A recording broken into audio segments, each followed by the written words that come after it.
Buenos días, jóvenes. Vamos a trabajar ahora con el curso de Ciencias Clínicas y vamos a empezar a armar ya nuestra historia clínica como tal. Recordemos que la parte de expediente es totalmente diferente a lo de historia clínica y ahorita pues ya vamos a empezar a armar prácticamente nuestro caso. Vamos a empezar a interrogar a nuestro paciente para poder generar pues ya un diagnóstico, que es lo que nosotros buscamos como médicos. Y pues vamos a empezar con los datos generales. ¿Por qué es tan importante que en medicina trabajemos con los datos generales? Porque pues los datos generales nos van a dar mucha información. Vamos a ver, por ejemplo, que algunos datos tienen no mayor relevancia, pero que nos pueden orientar mucho más en los diagnósticos o en los padecimientos que estén teniendo nuestros pacientes. Y pues los vamos a dividir en los datos generales, los vamos a dividir en tres grandes secciones. Los datos de identificación con los cuales nosotros, pues, valga la redundancia, vamos a identificar a nuestro paciente y le vamos a dar, lo vamos a personalizar. No es lo mismo decir el paciente de la cama 10 que decir el paciente de don Justo Juárez. Entonces es muy importante los datos de identificación. Pues dentro de los datos de identificación vamos a encontrar, pues, obviamente el nombre de la persona. ¿Qué nombre vamos a utilizar? ¿Tenemos dos? No, vamos a utilizar los nombres completos. Es lo que siempre yo peleo con ustedes al momento de entregar tareas o trabajos o algo, que el nombre sea un nombre completo. Porque yo soy Denis René Cook Vázquez y tengo dos nombres y dos apellidos. Y gracias a ello me identifico. Pero, por ejemplo, mi papá se llama René Cook, Sapón. ¿Qué pasa si yo de repente decido utilizar mi segundo nombre y mi primer apellido y solo de llamarme René Cook? ¿Qué hago entonces? Voy a confundir a la persona porque puede que nos conozca a los dos y no va a saber cuál de los dos seamos. El nombre nos da una individualización, nos da una personalización. Soy yo, soy irrepetible y no puede haber nadie más que tenga las mismas características propias que yo. Puede que repita mi nombre, porque existen algunos casos que se denominan homónimos, en los cuales 2, 3, 4, 10 personas pueden tener exactamente los mismos nombres y los mismos apellidos, pero que se van a identificar de diferente forma. Entonces, por eso es tan importante la identificación con el nombre completo. Juan Antonio López Martínez, Jorge Neri Cabrera Cabrera, Adriana Lucía Sánchez Torres, María José Antonia Leticia, pues como sea. Si tiene 10 nombres y 2 apellidos, pues así se debe de consignar el nombre completo de la persona porque es a quien vamos a tratar. Idealmente me tengo que saber el nombre de todos mis pacientes, pues para darles precisamente ese sentimiento de personalización que le vamos a dar, porque no es lo mismo, como les digo, tratar a una persona diciéndole, soy el doctor gordito, no, ¿verdad? Soy el doctor Dennis Cook. Así quiero yo que me traten, así quiero yo que me identifiquen, porque ese es mi nombre. Entonces hemos tenido ya el nombre. Es demasiado importante. La edad, definitivamente la edad es otro de los datos de identificación, es otro de los datos generales que tienen demasiada importancia dentro de nuestra historia clínica, porque no va a ser lo mismo decirle que no van a tener las mismas enfermedades un niño de 6 meses con un niño de 15 años, con un joven de 24, con un adulto de 40 o con un anciano de 72. La edad es muy importante porque me puede decir el paciente, mire, yo vengo porque no puedo orinar adecuadamente. No puedo orinar adecuadamente. Solo por la dificultad para miccionar el síntoma en todas las edades tiene diferentes causas que pueden generar ese síntoma. Si estoy hablando de un anciano que me dice, un anciano de 75 años que me dice, fíjese que ya no puedo orinar bien, y lo primero que voy a pensar va a ser en una hiperplasia prostática benigna. Mientras que si es un joven de 24 años, puedo pensar en un cálculo renal, en un cálculo vesical, en una prostatitis, pero no en una hiperplasia prostática benigna, que no es que no pueda suceder, pero que es mucho menos frecuente. O que venga un niño de 6 meses y que me digan, fíjese que siempre ha orinado poco y de repente ahorita ya le cuesta orinar, se pone a llorar y hasta que uno no le hace presión en la pancita no empieza a orinar adecuadamente. Entonces ahí voy a pensar en malformaciones anatómicas del sistema urinario. O por ejemplo, en el caso de un niño de 12 años, que me digan es que está orinando mal, pues puedo pensar en otro tipo de problemas como una estenosis uretral. La edad me va a dar una gran ayuda al momento de realizar mi diagnóstico. Fíjese que tengo una paciente que no le ha bajado su menstruación. Muy bien. ¿Qué está pasando? Si tiene 12 años, bueno, puede ser normal porque no ha desarrollado adecuadamente y hay que estudiarla por problemas hormonales.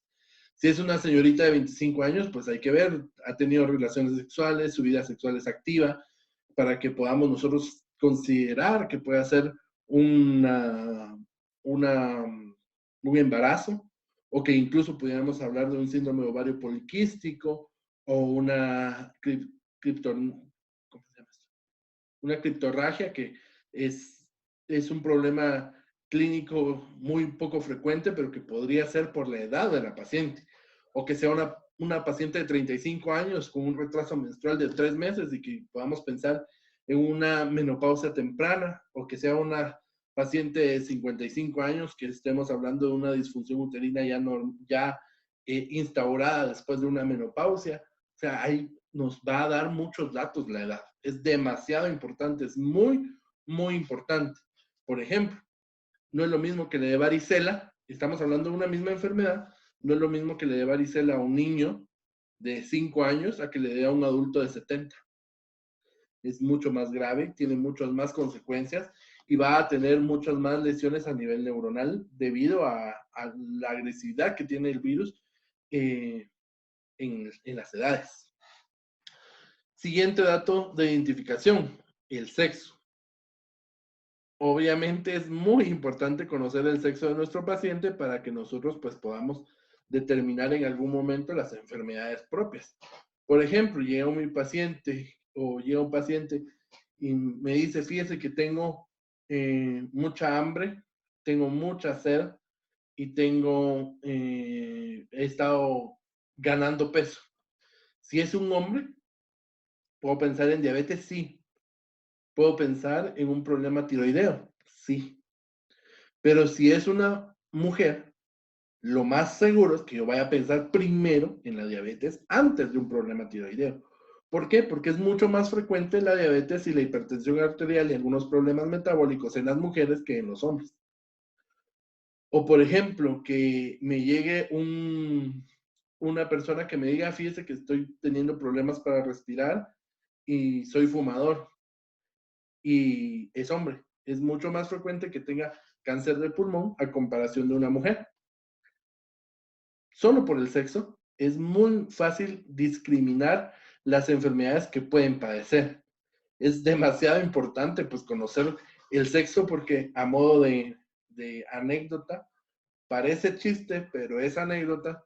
En una de las prácticas clínicas que hacemos nosotros como estudiantes de medicina, pues llegó una paciente y me dice, fíjese que vengo muy preocupada. ¿Por qué? Le digo, es que estaba enferma. Dígame, ¿qué problema tiene? Pues fui a la farmacia y el jovencito de la farmacia me dijo que estoy mala de la próstata. Era una señora de 47 años.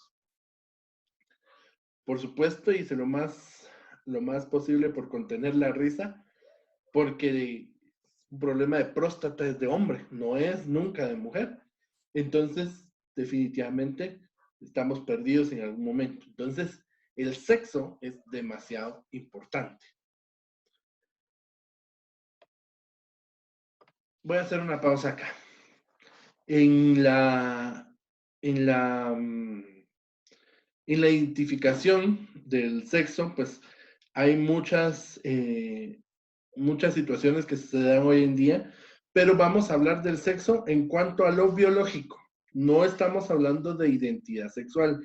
Eso lo vamos a ver en otro apartado, en el cual, pues, si la persona se identifica o tiene una orientación sexual o una identificación de género diferente a la biológica, porque también tenemos que ser nosotros comprensibles y éticos al momento de tratar a nuestros pacientes, pues eso lo vamos a tratar en otro apartado de la historia clínica, pero en los datos generales debemos de consignar el sexo biológico. En el estado civil, es muy importante trabajar o saber sobre el estado civil de nuestros pacientes. Si es casado, si es soltero, si es viudo, si es divorciado, porque eso nos va a dar información también importante con respecto a algunas enfermedades. Por ejemplo, enfermedades de transmisión sexual en personas solteras son mucho más frecuentes que en las personas casadas. Mientras que en las personas casadas, el encontrar una enfermedad de transmisión sexual es muy importante, no tanto porque nos diga si que es una patología propia de personas casadas o solteras, sino porque va a haber un riesgo de reinfección si esta persona ha contaminado, si ha infectado a su pareja. Y por lo tanto, esto nos puede conllevar a un fracaso del tratamiento. Entonces, aquí el tratamiento debe ser para ambos. O, por ejemplo, incluso si esta persona pues tiene hijos, cuántos hijos tiene y todo esto que lo podemos ver en otra parte también de la historia clínica, pero todo esto nos va a orientar hasta incluso el nivel socioeconómico del paciente, que tiene mucho que ver en algunos casos. El lugar de nacimiento, definitivamente, es importante por algunas enfermedades propias de los lugares que pueden ser muy, muy específicas. Básicamente acá en Guatemala no es como que tengamos enfermedades claras en los departamentos, pero sí es muy importante consignar el lugar de nacimiento. La fecha de nacimiento, pues para confirmar edad, que es muy importante para determinar la edad exacta del paciente, la dirección, el lugar donde vive, porque por ejemplo, en esta situación de coronavirus que estamos pasando ahora, que de repente llega un paciente conmigo con fiebre, con tos, con dificultad para respirar, con dolor en la garganta y que me diga, es que fíjese que vivo aquí en Shela, no voy a reaccionar de la misma forma que si me dijera, es que vivo en Patzum. ¿Por qué? Pues porque sabemos que ahí hay casos comunitarios. Entonces, su dirección, solo con el hecho de preguntarle la dirección, yo ya estoy teniendo información fundamental para el diagnóstico de este paciente. Y el documento de identificación, idealmente debe de utilizarse un documento de identificación en el expediente, porque en caso de generarse homónimos, podemos con base al documento de identificación saber a qué persona estamos teniendo o de quién es ese expediente como tal. Estos son con respecto a los datos de identificación. Vamos a hablar de algunos datos sociodemográficos, que esto es lo que nos va a dar esa información sobre el modo de vida y del lugar donde vive de la persona. Aquí estamos haciendo datos muy generales. Hay muchas otras situaciones que podemos agregar, pero básicamente vamos a hablar de esto. La residencia, o sea, en donde vive el paciente. Que también lo vemos en los datos de identificación. La procedencia, no es lo mismo la residencia que la procedencia, porque la procedencia habla de dónde viene el paciente en ese momento. Resulta que el paciente vive en Esquipulas, pero viajó a Italia y venía de viaje. ¿Cuál es su procedencia? Italia. Y entonces es un factor importante que debemos tomar en cuenta, porque Italia, brote de coronavirus, fue muy fuerte, paciente sospechoso. Inmediatamente, solo con saber de dónde viene, aunque no me sepa su nombre, la edad y todo, solo por esta situación, yo ya puedo identificar que con la procedencia que trae es una persona de riesgo. La escolaridad es muy importante determinarla porque estamos tratando con personas. Se recuerdan que yo siempre les he dicho esa frase tan famosa de que la medicina es la más científica de las humanidades, pero también la más humana de las ciencias. Yo no me voy a poner a hablarle en términos muy rimbombantes a una persona con una escolaridad baja, no por discriminación, no por problemas directos con esta persona, sino que para que me pueda entender. Entre colegas nos entendemos los términos médicos y entendemos nuestra terminología, sabemos nuestro lenguaje técnico, pero la persona común, la persona que no tiene estudios en medicina, no nos va a entender cuando yo le diga, sí, es que usted tiene una cefalea. Tal vez algunas personas van a tener por cultura saber esa situación, pero hay personas que no. Entonces, en base a la escolaridad, yo puedo determinar cómo puedo yo explicar a mi paciente. Por ejemplo, hace unos años circuló en las redes sociales una nota muy bonita de una ancianita que llegaba a control con su médico, pero que nunca se tomaba sus pastillas y no tenía buen control porque era hipertensa, diabética, tenía problemas pues hormonales propios de la mujer, tenía hipotiroidismo y tomaba como 8 o 9 medicamentos, no necesariamente todo el tiempo, pero sí los tenía que tomar. Y esta doctora, pues al darse cuenta que la paciente, su problema no era que no se quisiera tomar el medicamento, sino que no sabía qué medicamento era el que se debía tomar, vino y agarró y le generó a la paciente un código de colores. La pastillita que está marcada con amarillo se la toma a tal hora. La que está marcada con rosado se la toma a tal hora. La anaranjada a tal hora. ¿Y ustedes qué creen que pasó? Pues efectivamente, la paciente tuvo un mejor apego al tratamiento. ¿Por qué? Porque la doctora se dio cuenta que su paciente no podía leer y entonces tomó las medidas necesarias para que la paciente le comprendiera, para que la paciente llegara a su tratamiento y para que la paciente mejorara. Como médicos, se los he dicho 1000 y 1 veces, no somos únicamente médicos. Nos toca ser trabajadores sociales, psicólogos, eh, periodistas, nos toca ser economistas, nos toca ser de todo, con tal de que nuestros pacientes mejoren. Entonces, solo por el hecho de la escolaridad yo puedo ayudar a mi paciente a comprender mejor su situación. Profesión. La profesión también es muy importante porque hay enfermedades que son propias. Hay enfermedades propias de los trabajos o de las profesiones y que conllevan más riesgos para algunas personas. Por ejemplo, en esta situación que estamos viviendo, y tomo mucho la situación de referencia de coronavirus, pues porque es lo que estamos viviendo actualmente. Nuevamente, yo le pregunto a una persona, ¿cuál es su profesión? Y me dice, es que soy médico, es que soy enfermero profesional, o soy auxiliar de enfermería, o soy técnico de terapia respiratoria, o soy laboratorista. Pues yo ya sé que por profesión tienen algunos factores de riesgo para estar contaminados por coronavirus. O por ejemplo, el libro de la semiología de Suros es muy claro al hablar sobre algunas enfermedades profesionales. Por ejemplo, habían neumonitis por yeso en los maestros. ¿Por qué? Porque antes, cuando se escribió el libro de Suros, que es una de las Biblias de semiología, de ciencias clínicas, de medicina, pues todos los docentes no utilizaban marcadores de pizarrón, sino que utilizaban las pizarras tradicionales de yeso.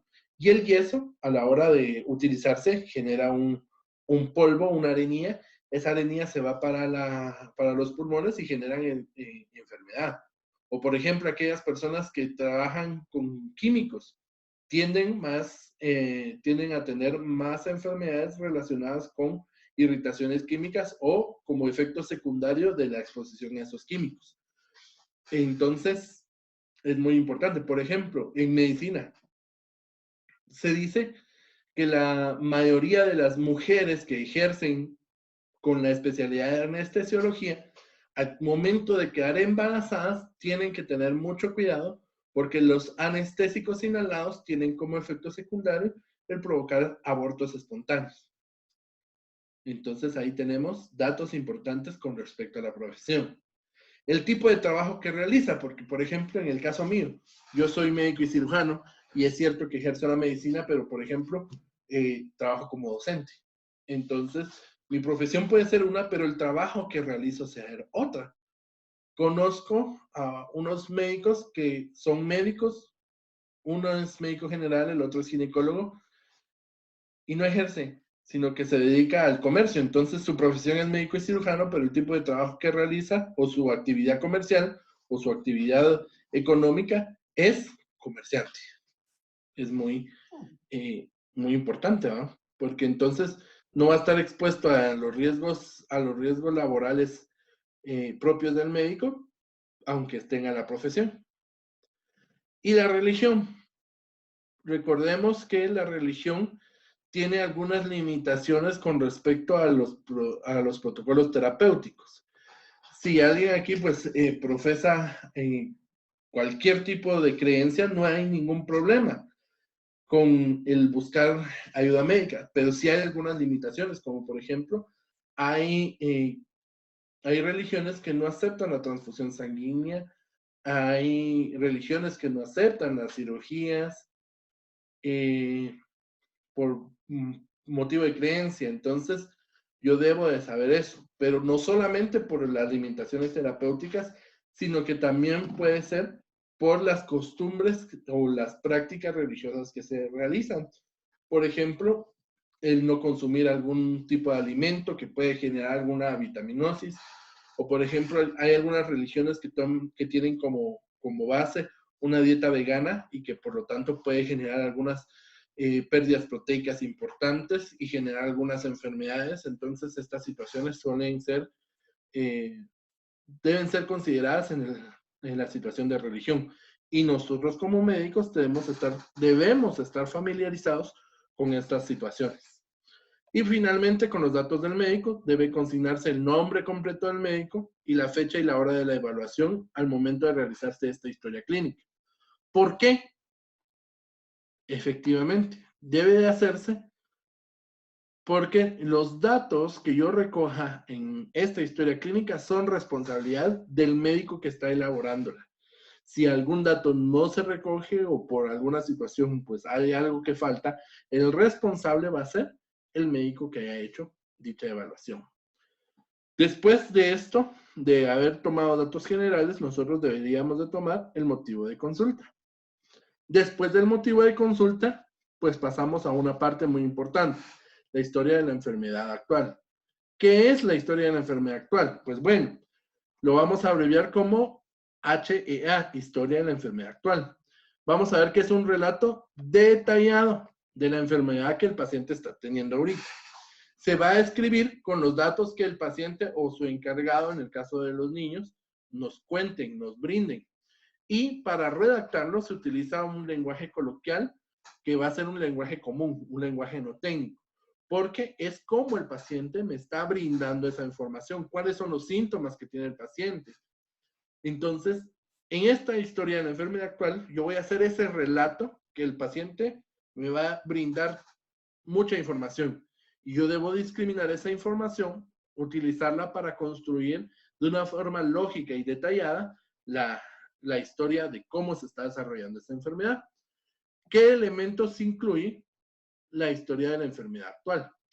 Vamos a hablar, pues el paciente nos debe indicar cuándo fue que iniciaron sus síntomas, cuáles han sido los síntomas que ha presentado, la duración que ha tenido esos síntomas, la evolución de esos síntomas, si han mejorado, si han empeorado, si ha tomado algún medicamento, si ha hecho alguna situación, si esos síntomas pues han mejorado, y la relación que va a tener con otros síntomas durante el transcurso de esta enfermedad.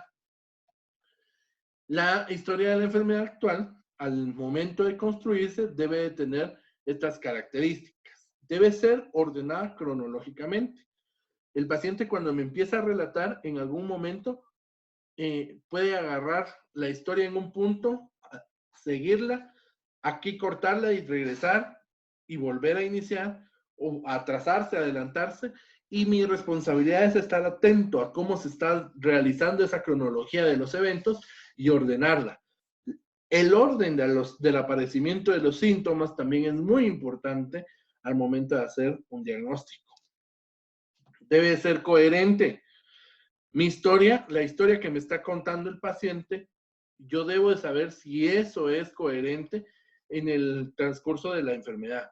Si el paciente no se está inventando alguna situación, que nosotros, por eso es importante las habilidades de comunicación y reacción en medicina, porque podemos entender por medio del lenguaje no verbal si este paciente está agregando, aumentando, disminuyendo. Esto nos pasa mucho, principalmente con los pacientes pediátricos, donde las madres, pues obviamente ellos quieren lo mejor para sus hijos, pero generalmente terminan no inventándose síntomas o signos, pero sí en algún momento pueden llegar incluso a exagerarlos cuando no son así. Entonces debemos de ser coherentes. Si la paciente o la mamá de la paciente me dice, es que fíjese que esta niña ha tenido fiebre y se ha pasado llorando y ha vomitado 10 días y no ha comido nada, pero la niña está sentadita viéndome y está tranquila, seguramente no es así. Hay que investigar un poquito más. Debe incluir todos los datos relevantes. No puedo dejar afuera nada. Aunque yo tenga que discriminar cuáles son más importantes, todos los datos deben de estar incluidos, aun y cuando a nosotros nos parezcan simples, para el paciente pueden representar algo muy importante. Y entonces nosotros tenemos toda la obligación de prestarle la atención a los signos y síntomas. Y esto se debe hacer relatado desde la perspectiva del paciente. El paciente me está contando qué le pasa y en base a esa información, pues yo empiezo a hacer un juicio de valor en el cual puedo determinar o quiero llegar a determinar cuál es el problema médico que está teniendo. Y, muy importante, la historia de la enfermedad actual debe estar relacionada al motivo de consulta. Si no está relacionada al motivo de consulta, pues entonces mi motivo de consulta está mal. Porque generalmente la historia de la enfermedad me habla sobre el aparecimiento de los síntomas, aunque no sea el primer síntoma mi motivo de consulta, en algún momento este síntoma o este problema está haciendo que el paciente busque atención y por lo tanto debe estar incluido dentro del desarrollo de la enfermedad que el paciente tiene actualmente. Vamos a ver un ejemplo de cómo hacer o cómo podemos ver una historia de la enfermedad actual. Motivo de consulta, pues vamos a ver que es un paciente con un dolor abdominal de más o menos 18 horas de evolución. Es un síntoma, dónde está localizado y el tiempo que tiene este síntoma de haber aparecido. Y entonces empiezo a hacer mi relato. Por supuesto, no lo voy a estar haciendo en el momento exacto en el que el paciente me está diciendo. Yo le tengo que poner atención para poder llevar una secuencia lógica y poder entender lo que él me está diciendo. Puedo tener una pequeña libreta y estar anotando algunas situaciones específicas, pero debo de estar con plena atención a mi paciente. Este es el motivo, o esta es la historia de la enfermedad actual. Primero, identificamos quién es el que nos está relatando la historia. El paciente refiere que el día de ayer, ya estamos empezando cuando empezaron síntomas, que el día de ayer por la noche, después de cenar, sintió un leve dolor a nivel de la boca del estómago, entre paréntesis epigastrio, lo cual atribuyó a consumir abundante picante. Sin embargo, hoy al despertarse, nota que el dolor persiste y que se hace un poco más diseminado en todo el abdomen. Además de no tener apetito, come con desgano, no le siente sabor a la comida, deja más de la mitad del desayuno. Se dirige al trabajo donde realiza sus actividades diarias con incomodidad, notando que el dolor se hace más intenso, localizándose nuevamente en la boca del estómago, por lo cual decide tomar un antiácido y Sertal para el dolor, con lo cual mejora levemente el dolor. Aproximadamente a las 4 de la tarde, nota que tiene calentura, de paréntesis fiebre. Sin embargo, no la cuantifica con termómetro, no almuerza. Aproximadamente a las 6 de la tarde el dolor nuevamente aparece, sin embargo, ya no se encuentra en la boca del estómago, sino que se ha pasado a la región de la ingle. Además, el dolor se ha incrementado considerablemente hasta que se hace insoportable, incluso llegando a vomitar, por lo que decide consultar.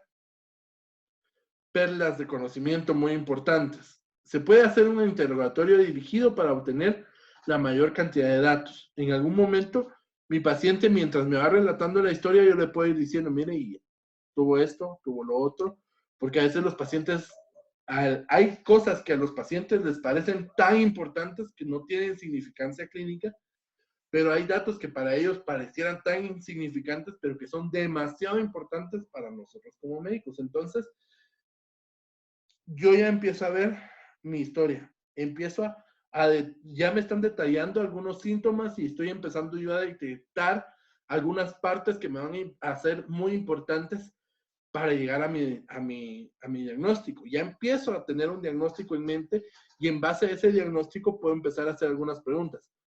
¿Tiene tal cosa? No. Ah, bueno, entonces no es esto. Puede ser entonces la otra situación. O me dijo, sí. Ah, bueno, entonces, y mire, ¿y esto otro? Ajá. ¿Y cuánto tiempo? Porque a veces los pacientes, y es que fíjese que tuve calentura. Así, ¿a qué hora? ¿En qué momento? ¿Cuánto tiempo le duró? Cosas así que a veces los pacientes no nos dicen. Y que nosotros tenemos que ser lo suficientemente hábiles para lograr que el paciente nos dé esa información. Dentro de paréntesis, si se dieron cuenta, estamos colocando los términos médicos para el lenguaje coloquial que nuestro paciente está utilizando. Calentura, nosotros sabemos que no es calentura, es que tuvo temperatura. Todos tenemos temperatura. Aún sea 0 grados centígrados, es una temperatura. Lo que podemos tener es calentura, como lo dice la gente, o está muy frío, que para nosotros la calentura es fiebre, mientras que el estar frío es una hipotermia. Entonces, esos términos nosotros los debemos de ir poniendo entre paréntesis. ¿Por qué? Porque es cierto, se redacta con las palabras del paciente, pero yo debo de transpolarlas a mi terminología para poder entenderlo, para que cualquier persona me lo pueda entender. Un docente, una persona nos contaba algunas de sus experiencias y nos decía, cada persona le tiene un nombre diferente a algunos síntomas. Por ejemplo, el famoso mimiski de la Betty la Fea, ¿va? ¿Qué es el mimiski? No sabemos, porque es una palabra que utiliza la persona específicamente para identificar algo propio. O por ejemplo, una persona nos decía, él es que se me encabronó la pierna. ¿Qué es un encabronamiento de pierna? Nadie en algún momento podemos decir qué es eso, más que el paciente. Y ya más o menos uno, en base a eso, si yo no entiendo qué me está diciendo el paciente, no es pecado preguntarle. ¿Qué es el encabronamiento de pierna? Mire, ¿qué es eso del encabronamiento? No lo he escuchado. Es mejor que el paciente diga, pues chica, este no sabe, a que nos quedemos en la luna y que sea algo muy importante.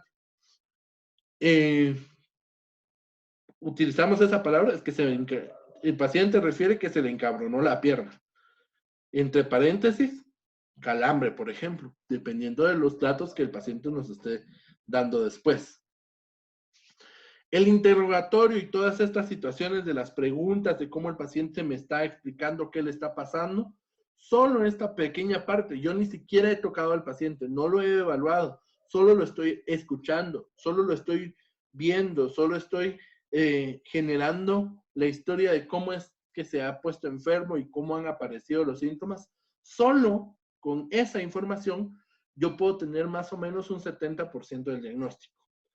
Agreguémosle a esto que es un varón caucásico de unos 20 años de edad, dolor y la historia, yo ya puedo pensar en que es un problema de una inflamación del apéndice, una apendicitis. El uso de comillas al indicar las palabras propias utilizadas por el paciente. La boca del estómago. Creo que en Guatemala es muy utilizado ese término, pero aún así es un término coloquial, entonces pongo la boca del estómago entre paréntesis y entre comillas y epigastro entre paréntesis para poder identificar a qué es a lo que realmente nos estamos a lo que realmente nos estamos atribuyendo. Muy bien, esto es con respecto a la historia de la enfermedad actual. Vamos a tener que ampliar esto mucho más y ustedes van a tener que empezar a hacer alguna práctica de esto para que podamos comprender cómo realizar una historia de la enfermedad actual. Continuamos entonces con la siguiente parte, que son los antecedentes, y aquí no nos vamos a detener mucho, porque es lo que vamos a desarrollar en las próximas clases. ¿Qué son los antecedentes? Pues son parte del historial médico del paciente y es información vital del desarrollo de la vida del paciente. Los antecedentes van a ser todas aquellas situaciones que, aunque no tengan relación con lo actual, me van a servir para diagnosticar a mi paciente, saber qué enfermedades ha tenido anteriormente, porque algunas enfermedades o algunas situaciones están muy relacionadas una con otra. O por ejemplo, en el caso anterior, con la historia de la enfermedad actual y todo eso, yo le pregunto al paciente dentro de sus antecedentes, ¿lo han operado alguna vez? Y él me dice, sí, ya me quitaron el apéndice. ¡Pum! Automáticamente me bota el diagnóstico de la apendicitis aguda y debo de buscar otra situación, porque ya tiene el antecedente de que ya le quitaron el apéndice. Y si ya se lo quitaron, no puede ser el apéndice nuevamente, ¿verdad? La clasificación. Vamos a clasificar a los antecedentes en dos grandes grupos. Los antecedentes personales y los antecedentes familiares. Cuando hablamos de los antecedentes personales, hablamos sobre las situaciones de salud propia del paciente, mientras que en los antecedentes familiares vamos a hablar de los problemas que el paciente afronte de manera familiar, o sea que la familia del paciente tenga ciertas enfermedades por la base genética, por la base infectocontagiosa y tienen pues mucha información que nos puede servir. Para la siguiente clase vamos a empezar a trabajar sobre la importancia de los antecedentes personales. Seguimos trabajando el capítulo número 2 de la propedéutica de Prior. Y para esta semana no les dejo más tarea que únicamente pasar el contenido de esta clase a el cuaderno y mandarme las fotografías por medio de la asignación que se creará en Edmodo. Así que un gusto, jóvenes. Por favor, nuevamente, dudas, preguntas, comentarios por medio de cualquiera de las plataformas digitales,